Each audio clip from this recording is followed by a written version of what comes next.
Padahal pemerintah sudah menyediakan program PPS ini sebagai solusi bagi mereka yang ketika ikut program tax amnesty tidak melaksanakan, tidak melaporkan hartanya, tidak mengungkapkan hartanya seluruhnya.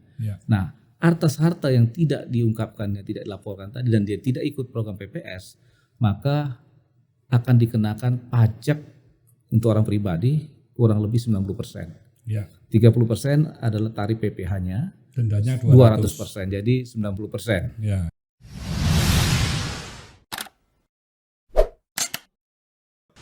Semangat pagi Sobat Sukses. Pada hari yang luar biasa ini saya kedatangan tamu yang paling spesial, yaitu Profesor Dr. John Hutagaul ya. Wah, ini terima kasih sekali nih Pak. Suatu kehormatan ya. Bapak Kepala Kanwil Dirjen Pajak Jatim 1 masih bisa meluangkan waktu untuk datang podcast bersama saya. Terima kasih Pak Hermanto. Bapak pasti sibuk sekali ya, jadi bisa meluangkan waktu dan datangnya lebih pagi setengah jam. Wah, ini hebat. Terima kasih sama-sama Pak. Saya biasa kalau tunggu kan, wah saya mesti molornya setengah jam, 1 jam, tapi Bapak malah mendului. Ini menurut saya suatu apa ya, kebiasaan atau mungkin ciri khas Bapak yang luar biasa ini. Menghargai waktu yang undang Pak. Begitu. Iya. Dan di tengah kesibukan Bapak sebagai Kakanwil juga Bapak ini masih aktif di beberapa organisasi ya Pak ya. Organisasi profesi seperti akuntan maupun ekonomi, ICI dan IAI. Iya. Bapak juga sebelumnya juga pernah menjabat sebagai Direktur Perpajakan Internasional ya. Iya, di Direktorat Jenderal Pajak. Iya. Luar biasa pengalamannya Pak. Sama Pak. Dan Profesor John juga sebagai guru besar ya Pak. Iya, di perguruan tinggi. Iya. Dari S1 Bapak juga di Brawijaya Malang. Brawijaya, terus lanjut ke Sydney. S2 di Sydney, Australia, di Macquarie Uni. Yes. Nah, kemudian S3-nya saya lanjutkan pendidikan di Unpad Bandung. Oh, Unpad ya. Pajajaran. Iya. Nah, makanya ini pada hari ini berbahagia sekali nih ya, termasuk para sobat sukses ya, bisa mendapat penjelasan dari Bapak tentunya mengenai program PPS ya Pak ya. Karena ini waktunya kan sampai bulan 6 aja ya Pak ya. Iya, sampai akhir Juni nih. Juli. Dari awal Januari sampai dengan akhir Juni. Akhir Juni aja. Waktunya sangat singkat, cuma 6 bulan. Iya.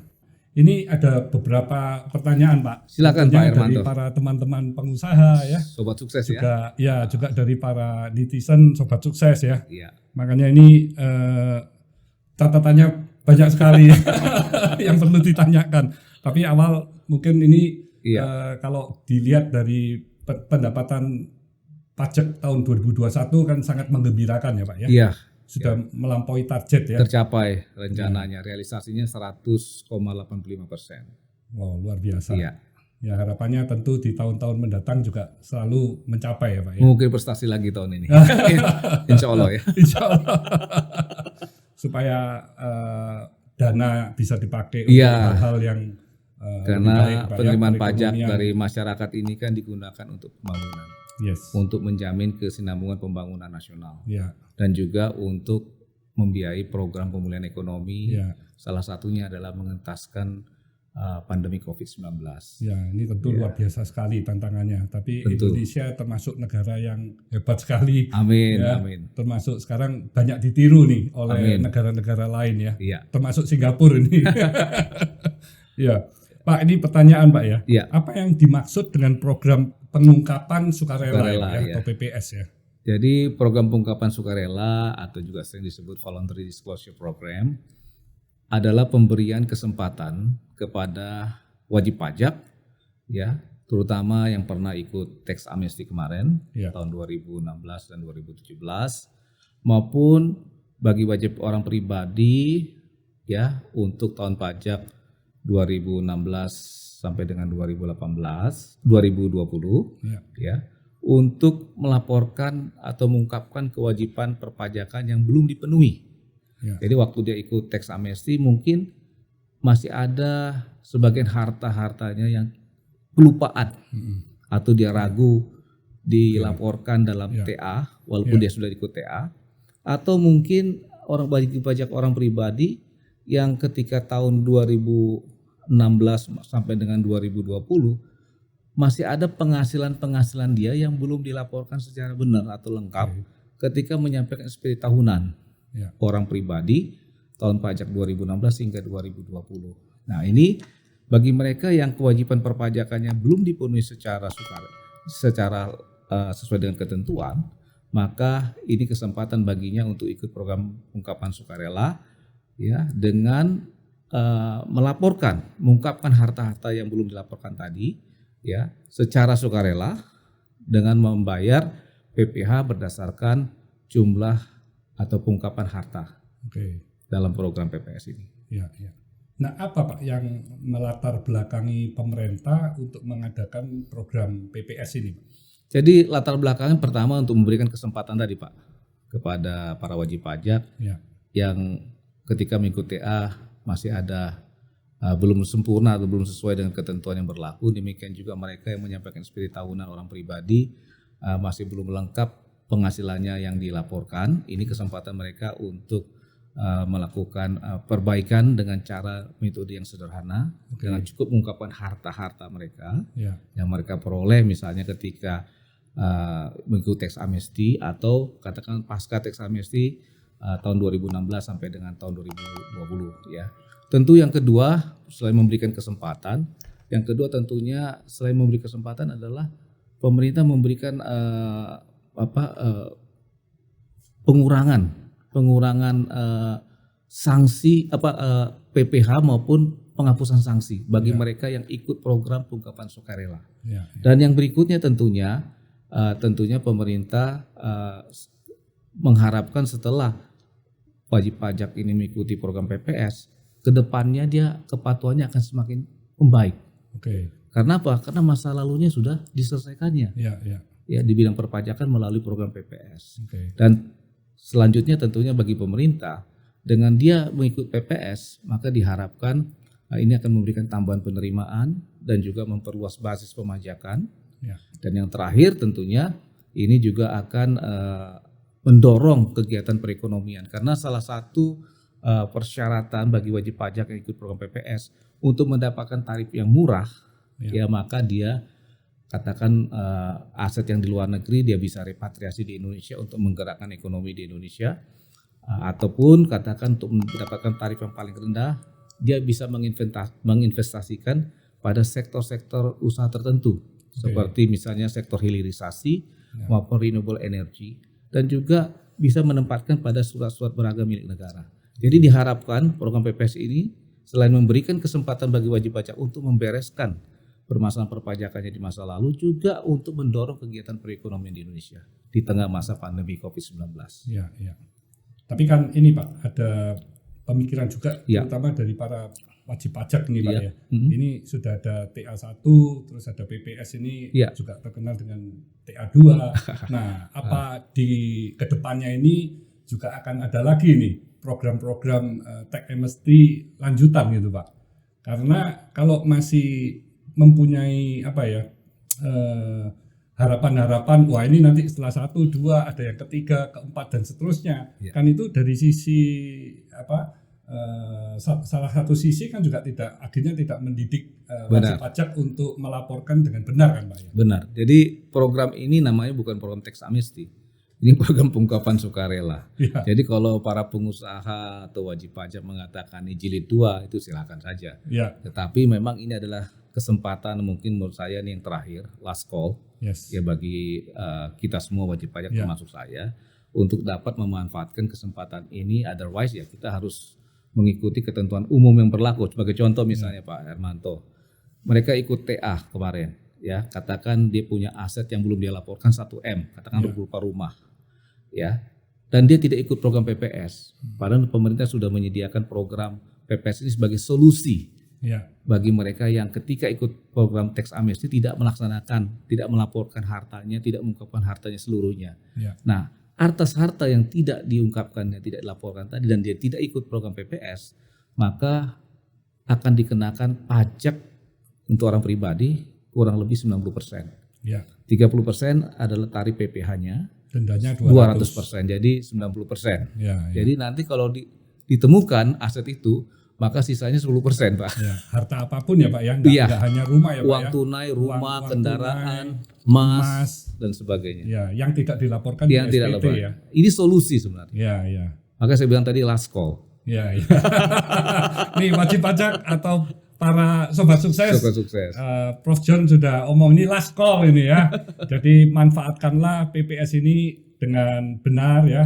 Karena ini pemerintah sudah memberikan kesempatan ya. Jadi jangan berpikir nanti ada jilid 3, jilid 4, jilid 5 ya. Jangan pikir itu ya. Sebagai contoh Pak Hermanto ya. Ya. Tahun lalu 2021 kami mendapatkan data rekening para nasabah Indonesia yang ada di Singapura Ya. dan Australia, Hong Kong. Engkau. Ya, itu masuk dari kantor pusat dikirim ke kami dan kami sudah mengirimkan surat. Kalau wajib pajak bilang surat apa itu Pak? Surat cinta. Nah sudah kami berikan semua Ya. dan mereka terkejut-kejut Pak. Kok dari mana Pak John? Bisa tahu gitu. ya? Tahu. Detail ya. Iya. Padahal wajib pajak sendiri lupa ya uangnya itu. Nah Ya, ini ya. kesempatan bagi mereka untuk menyelesaikan itu. Ya. Dan negara yang Resiprokal. punya kerjasama dengan Indonesia kan semakin lama juga semakin banyak ya Pak ya. Untuk tahun 2021 kemarin bulan September kita mengirimkan data warga mereka, wajib pajak mereka yang ada di lembaga keuangan, perbankan dan non perbankan di Indonesia itu kepada 98 negara jurisdiksi ya. Ya. Nah, kita kemarin mendapatkan lebih dari 115 negara Oke. masuk ke Indonesia. Ya. Jadi di era pertukaran informasi ini data itu sudah dipertukarkan. Oke. Ya. Nah, Pak, ini kalau ada wajib pajak yang mau ikut PPS, ini apakah asal usul harta di dalam PPS itu akan ditanyakan oleh aparat pajak, Pak? Nah, itulah benefit yang tidak ternilai, Hmm. ya. Bukan hanya sekedar dia dapat diskon PPh, tadinya tarifnya 30% menjadi hanya 6%, Ya. ya kalau yang ikut TA ya. Ya, Atau katakan 8% atau 11% ya, untuk kebijakan 1, kalau kebijakan 2 katakan 14%, kemudian 12%, 14%, 18%. ya, Ya, kemudian dia dibebaskan dari sanksi administrasi 12%, katakan Yes. contohnya. Manfaat lain yang dia dapatkan adalah tadi itu. Artinya asal usul harta yang diikutkan dalam program PPS itu tidak diusut untuk tujuan perpajakan ya, Yes. untuk tujuan perpajakan. Oke. Kemudian benefit lainnya, data yang dia sampaikan dalam program PPS itu dilindungi. ya, Ada perlindungan data dan informasi. oke, Jadi tidak akan digunakan misalnya untuk pemeriksaan pajak, ya, ya. untuk penyidikan, enggak. Jadi Itu. enak ya Pak, Iya. enak tenan gitu. Ah, Surabaya ngomongnya. Iya. Orang Surabaya ngomongnya enak tenan gitu Iya. Pak. Kalau orang Medan bilang sami-sami. Oh, ya. Nah ini ada juga nih Pak pertanyaan dari Iya. para wajib pajak yang ragu ya Pak ya. J.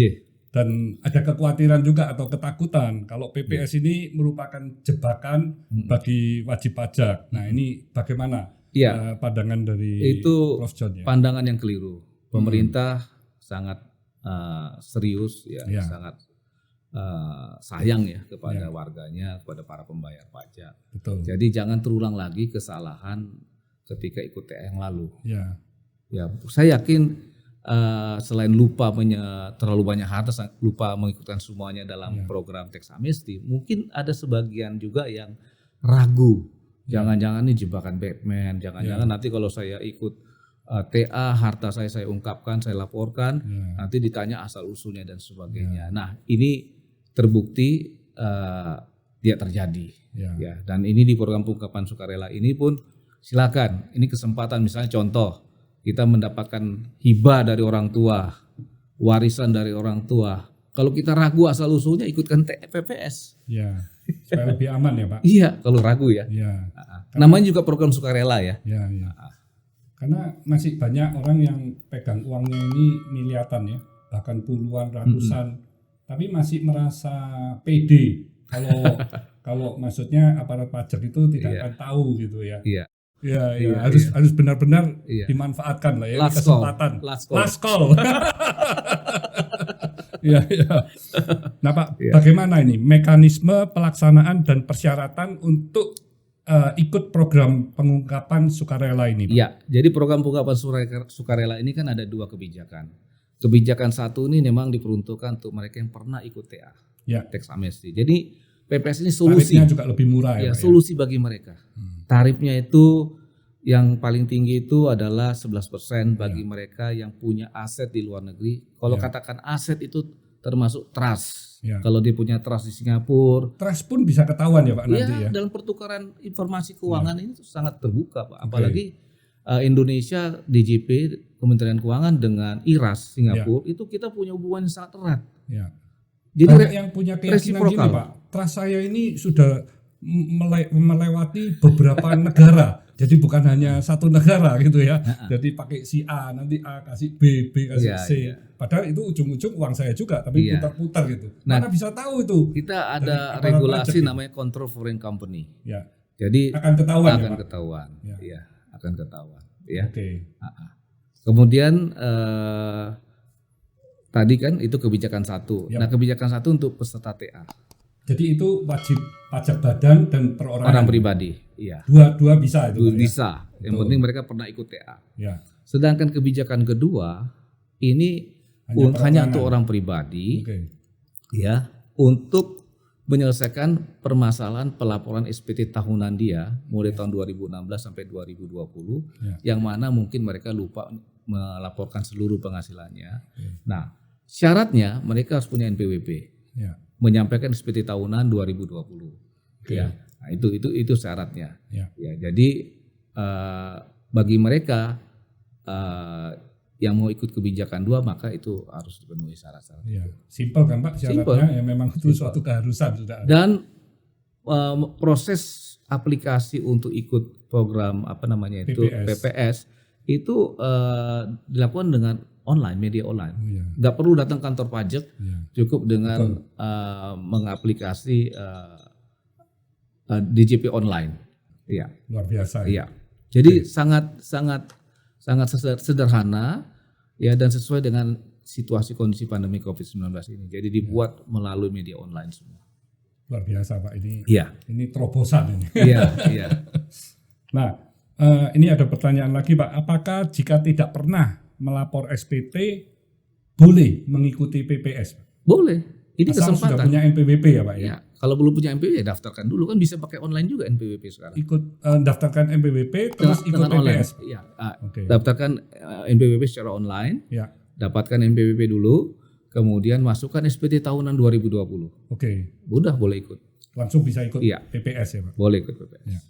Sangat sederhana, Pak. Oke. Memang pemerintah membuat seperti itu. Ya, ya. Nah, apakah peserta PPS kebijakan 1 dapat mengikuti kebijakan 2 khususnya untuk orang pribadi? Iya, boleh. Boleh. Boleh. Oke. Jadi ceritanya OIPP orang pribadi itu selain dia menyelesaikan permasalahan perpajakan sampai dengan 2015, dia juga bisa sampai dengan 2020. Oke. Kenapa orang pribadi itu pertanyaan kan mungkin Pak Iya, Hermanto? Karena orang pribadi itu ultimate beneficial owner. Ya. Seperti kan kalau perusahaan ini kan hanya vehicles. Yes. Yang menikmati kesejahteraan itu wealth Ya. itu adalah Pribadi. individu. Oke. Ya. Ini yang paling sering ditanyain orang juga Pak. Apakah kalau sudah ikut PPS dan sudah menerima surat keterangan PPS sudah aman dan tidak diperiksa? Ya, jadi sepanjang Pak ya, sepanjang harta-harta itu sudah diungkapkan seluruhnya, ya tentunya dia akan aman, Ya. tenang. Asal jangan sampai ditemukan adanya harta-harta yang tidak dilaporkan di SPT ya Pak. Jangan setengah-setengah. Ya kalau ada ketemuan tetap aja surat cinta datang kan Pak ya. Itu yang namanya surat cinta ya. Surat imbauan itu bilang surat cinta ya. Iya. Jangan coba-coba sama gitu ya. Ditjen Pajak ya. Iya, iya. Pak, apa perbedaan hibah dan warisan di dalam PPS? Sama saja Pak, harta hibah, harta warisan dalam konteks PPS itu sama saja. Ya. Ya, kalau kita ragu, walaupun hibah itu dari orang tua, tapi kita ragu ini harta asal usulnya gitu ya. Demikian juga warisan, tentunya Better diikutkan ikutkan PPS. PPS. Contohnya ragu gini misalnya, orang tua kita nggak punya NPWP, Ya. Ya, tapi memberikan hibah atau warisan. Warisan itu kan kalau yang bersangkutan udah meninggal ya. Ya. Kalau hibah masih hidup. Nah, kalau kita ragu, ya sudah kita ikutkan PPS aja. Toh murah kan? Ya. Ikut yang 14% ya Pak ya? Ya, kalau untuk kebijakan 2. Oke. Ya. Ya. Karena kalau tidak ikut berarti itu bisa malah kena 90 ya Pak ya? Konsekuensinya ya. Kalau yang kebijakan 2 kalau tidak ikut, dia kena tarif PPh. Ya, tarif PPh untuk orang pribadi 30% dan sanksi administrasinya sekitar kurang dari 2% sebulan. Berdasarkan itu yang undang-undang untuk Ciptaker. waris atau hibah tadi yang tidak diikutkan Itu PPS. kalau ikut kebijakan 2. Nah, kalau tidak diikutkan PPS terus diperiksa oleh aparat pajak, Oh iya, berarti dendanya kan bisa konsekuensinya 90% kan? itu yang kebijakan 1. Oh, bijak 1. Iya. Kalau yang 2, Yang 2 itu ketentuan umum. oke. Ya, tarifnya Berarti tarif 30. dulu 2%, sekarang sudah berkurang dengan adanya undang-undang Ciptaker. Ya. Nah, tapi kalau misalnya warisan atau hibah itu dia dapatkan, ya kemudian dia nggak ungkapkan ketika ikut TA, Ya. dia berhak dapat yang 8% misalnya. Oh, 8% aja. Iya. Tergantung ini kebijakan 2 atau kebijakan 1. Atau dia menerimanya setelah 2016 sampai 2020 Iya. ikut kebijakan 2 gitu. Benar, Pak. Iya, iya. Wah, ini agak Pak panjang. Herman tuh lama-lama udah ngerti deh. Oh ya. banyak ini Pak, mesti harus diterapin Pak ya di kehidupan. Udah bisa TOT kita. Ini Pak. agak panjang ini Pak. Enggak. Wah, ini ada case ini Pak, ada pertanyaan. Wajib pajak punya ORI 1 miliar yang diperoleh tahun 2014 dan belum diungkapkan saat TA. Kemudian tahun 2017 ORI tersebut cair dan diinvestasikan sebagai deposito sebesar 1 miliar. Deposito masih dimiliki sampai 31 Desember tahun 2020 dan belum dilaporkan dalam SPT 1770 2020. Untuk case di atas, apakah wajib pajak cukup mengikuti PPS kebijakan 1 untuk mengungkapkan ORI sebesar 1M, mengingat deposito berasal dari sumber aset ORI, atau wajib pajak perlu mengikuti PPS kebijakan 1 dengan mengungkapkan ORI 1 miliar dan mengikuti PPS kebijakan 2 untuk mengungkapkan deposito 1 miliar. Karena apabila WP perlu ikut PPS kebijakan 1 dan 2 untuk sumber aset yang sama, maka WP harus menebus dengan tarif yang cukup tinggi. Nah, ini kesannya kan jadi double gitu Pak. Double taxation gitu ya. Iya. Baik, jadi gini. Jadi dia kan pernah ikut TA tapi ORI-nya nggak pernah diungkapin. Ya kan? Nah, dia ikut aja dengan tarif 8%. Ya. Ya. Kemudian kan dicairkan di 2017, kemudian dia convert menjadi deposito. Deposito. Ya kan? Deposito itu kan sumbernya dari ORI. Ya. Jadi ini nggak perlu ikut PPS. Sudah nggak usah. Nggak usah. Oke, jadi Ya. ikut kebijakan 1 aja Cuman cukup. kalau ada tambahan penghasilan, Deposito, itu bunga. iya, ya ikut ke PPS. Bunganya Iya, aja yang ikut kebijakan PPS 2 ya Pak. Ya, tambahan asetnya. Jadi sangat meringankan. Iya, Pak. Nah, ini cukup panjang juga ini Pak. Nah, apakah pengungkapan aset dengan konsep nomini atau pinjam nama ya Pak, Ya, ya. diperbolehkan dalam PPS? Ini ada kasus Pak. Iya. Ada aset properti diperoleh tahun 2019 atas nama PT yang sesungguhnya merupakan aset milik pribadi. Nah, properti tersebut belum dilaporkan dalam SPT tahunan 2020 perusahaan maupun pribadi. Iya. Nah, apakah pribadi dapat mengungkapkan aset properti atas nama PT dalam PPS kebijakan 2? Apabila bisa, kemudian bagaimana dengan konsekuensi perpajakan atas proses balik nama, PPN atau PPHTB dan lain-lain? Jadi perlu saya tegaskan sesuai aturan ya. Ya, PPS sama proses balik nama 2 hal yang berbeda. ya, Kalau PPS berarti kita ke Direktorat Jenderal Pajak Kementerian Keuangan. Ya. Sedangkan balik nama itu notaris sama inilah ya, sama pemerintah daerah. Pemda ya. Ya, Nah, jadi kembali lagi di pajak itu berlaku substance over form. yes, Artinya misalnya Pak Hermanto ya punya sebidang tanah atas nama adiknya. ya, Tapi sebenarnya penguasaan itu ada di Pak Hermanto. Ya. Ya. Pakai nomini adiknya. Ya. Ya. Pak Hermanto di dalam SPT harusnya melaporkan itu sebagai aset Bapak. Ya. Tapi karena confused, bingung, nggak dilaporin gitu kan. Ya. Nah, jadi silakan diikutkan PPS. Ya, itu kan punyanya Pak Hermanto. Ya. Tapi Ya. PPS-nya ikut atas nama saya pribadi kan, Pak? Iya. Nggak bisa PPS PT karena PT kan nggak ada Iya. ini, Pak, nggak ada PPS, Pak, untuk Iya. kebijakan gua ya, Pak. Ya, nama Bapak, ya kan? Ya. Nah, bagaimana dengan perusahaan?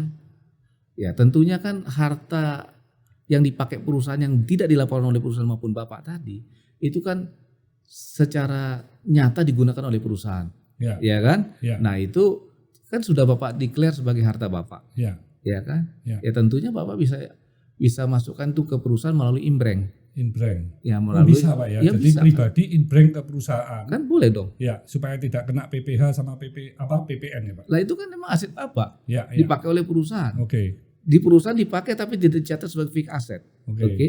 Di Bapak sudah Bapak declare ikut program PPS. Ya. Itu aset Bapak. Ya. Ya sekarang bagaimana supaya aset tersebut yang nyata-nyata memang kan secara Ya. substansi digunakan Ya. oleh perusahaan. Ya. Nah, itu menjadi penyertaan modal Bapak Oke. di perusahaan. Oke. Wah, Itu yang kita ini sebut dengan inbreng. kalau ketemu sama ahlinya ini teng semua dapat, Pak. Seperti ketemu Amin. profesor dokter kalau ngobati penyakit. Amin. Kalau nggak muter aja, Pak, nggak ngerti itu kan, Pak, ya. Jadi dibolak-balik kita Iya. kadang-kadang pusing juga. Ini para yang titip-titip tanya saya ini beruntung sekali ini. Ya, sama-sama Pak. Iya.